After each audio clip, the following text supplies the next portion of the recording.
ഇപ്പോൾ വരുന്ന വളരെ പ്രധാനപ്പെട്ട വാർത്തയിലേക്ക്. പശ്ചിമേഷ്യൻ യുദ്ധം തുടങ്ങിയതിനു ശേഷം ഹോർമുസ് കടലിടുക്ക് വഴിയുള്ള ആദ്യ കപ്പൽ ഇന്ത്യയിലെത്തി. സൗദി അറേബ്യയിൽ നിന്നുള്ള ലിബിയൻ ഫ്ളാഗ് കപ്പലാണ് മുംബൈ തീരത്ത് എത്തിയത്.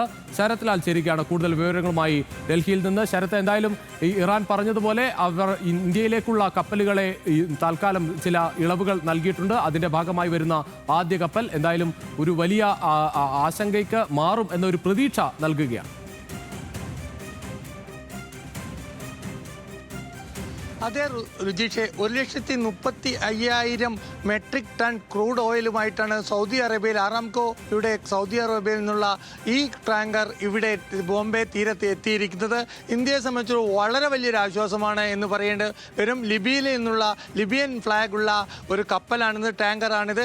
ഏതായാലും ഇതാദ്യമായിട്ടാണ് ഈ 13 യുദ്ധം തുടങ്ങിയിട്ട് 13 ദിവസമോളത്തോളം പിന്നിട്ടു എന്നാണ്. ആ 17 ദിവസത്തിനിടയ്ക്ക് വരുന്ന ആദ്യത്തെ 2 ആഴ്ചക്കിടയിൽ ആദ്യം വരുന്ന ഒരു കപ്പൽ എണ്ണ ടാങ്കർ എന്ന ഒരു വലിയ ഒരു ആശ്വാസമാണ് ഇന്ത്യൻ പെട്രോളിയം മന്ത്രാലയത്തിൽ ഇന്ത്യൻ സർക്കാരിനും ഇത് നൽകിയിരിക്കുന്നത്. അതുപോലെ തന്നെ ഇന്നലെ ഇന്ത്യൻ വിദേശകാര്യമന്ത്രിയും ഇറാൻ വിദേശകാര്യമന്ത്രിയും തമ്മിലുള്ള ചർച്ചയെ തുടർന്ന് 2 ഇന്ത്യൻ കപ്പലുകൾക്ക് എണ്ണയുമായിട്ട് പ്രതിവാർദ്ധമായിട്ട് 2 ഇന്ത്യൻ ടാങ്കറുകൾക്ക് അനുമതി നൽകിയിട്ടുണ്ട്. അത് ഇന്ന് തന്നെ അവിടെ നിന്ന് പുറപ്പെടുമെന്നാണ് നമുക്ക് വിദേശകാര്യ മന്ത്രാലയം നൽകുന്ന വിവരം. അതിനിടയ്ക്കാണ് സൗദി അറേബ്യയിൽ നിന്നുള്ള ആദ്യത്തെ ലിബിയൻ ഫ്ലാഗുള്ള ലിബിയൻ കപ്പൽ ഈ കൊച്ചി തുറമുഖത്ത് എത്തിയിരിക്കുന്നത്.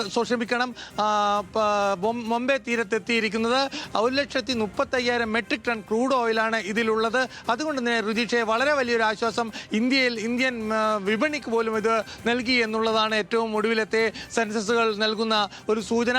ഏതായാലും ഇന്ത്യൻ കപ്പലുകൾക്ക് ഇറാൻ ഉപരോധം ഏർപ്പെടുത്തില്ല എന്ന നേരത്തെയുള്ള ഇറാന്റെ ഒരു നിലപാട് തന്നെയാണ് ഇപ്പോഴും പ്രാവർത്തികമാക്കിയിരിക്കുന്നത്. ഇത് ജയശങ്കറും ഇറാനിയൻ വിദേശകാര്യമന്ത്രിയും നടത്തിയ ചർച്ചയുടെ ഭാഗമാണ്. അതുമാത്രമല്ല, അമേരിക്കയും ഇസ്രയേലിനെ പിന്തുണക്കുന്ന സഖ്യകക്ഷികളും ഒഴിച്ചുള്ള മറ്റൊരു രാജ്യത്തെ കപ്പലുകളെയും ആക്രമിക്കില്ല എന്നൊരു ഉത്തരവ് ഇറാനിയൻ പരമോന്നത നേതാവായി രണ്ടാമത് ചുമതലയെടുത്ത മകൻ നൽകിയിരുന്നു. അതിൻ്റെ അടിസ്ഥാനത്തിൽ കൂടിയാണ് ലിബിയൻ കപ്പലിന് യാത്രാനുമതി നൽകിയതെന്നാണ് ഇന്ത്യൻ വിദേശകാര്യ മന്ത്രാലയത്തിൻ്റെ വൃത്തങ്ങൾ നമ്മളോട് പറയുന്നത്.